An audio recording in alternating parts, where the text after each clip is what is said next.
আমড়ার আচার নাকি রসগোল্লা? হরে কৃষ্ণ। প্রথমেই শিলনোড়াটা ধুয়ে নিলাম, কারণ এটা শুকোতে অনেকটা সময় লাগবে, আর আমার শিলনোড়াটা শুকনো চাই। আর আমি বসে গেছি এখন আমড়াগুলো বানাতে।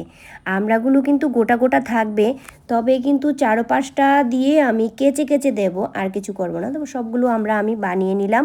চলো, শিলনোড়াও আমি দেখলাম যে শুকিয়ে যাচ্ছে। এইবার আমড়াটা ভালো করে ধুয়ে নিতে হবে। আমড়া ছিলার পরেও কিন্তু অনেক পিচ্ছল পিচ্ছল থাকে, তো সেইগুলো না ধুলে কিন্তু আবার কালো কালো লাগবে, পরে দেখতে সাদা সাদা হবে না। ভালো করে ধুয়ে প্রেশার কুকারটাও ধুয়ে নিলাম। এইবার একটা দুটো সিটি দিয়ে নেব, বেশি দেব না।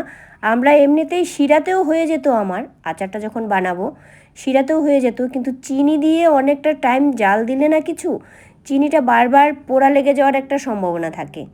চিনি তো খুব তাড়াতাড়ি পোড়া লেগে যায়, তাই আমি করলাম যে আমড়াটা একটু সিটি দিয়ে নিলে এটা খুব তাড়াতাড়ি শিরাটাও পোড়া লাগার ভয় থাকবে না, আর আমার গ্যাসটাও একটু বেঁচে যাবে।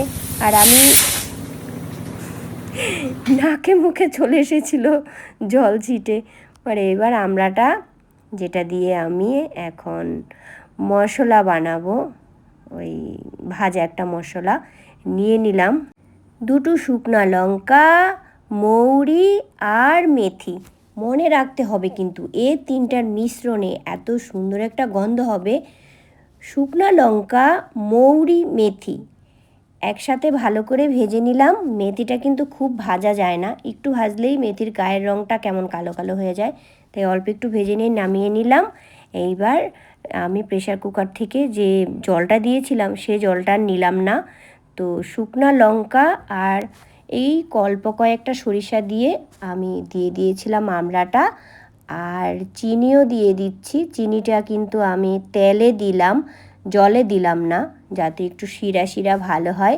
এইবার সেই ভাজা মশলাটা দেখো শুকনো করে বাটতে হবে। এবার জল না নিলেই ভালো হবে, কারণ ওই শিরার মধ্যে গোলা গোলা মশলাটা মাখা মাখা হতে চাইবে না।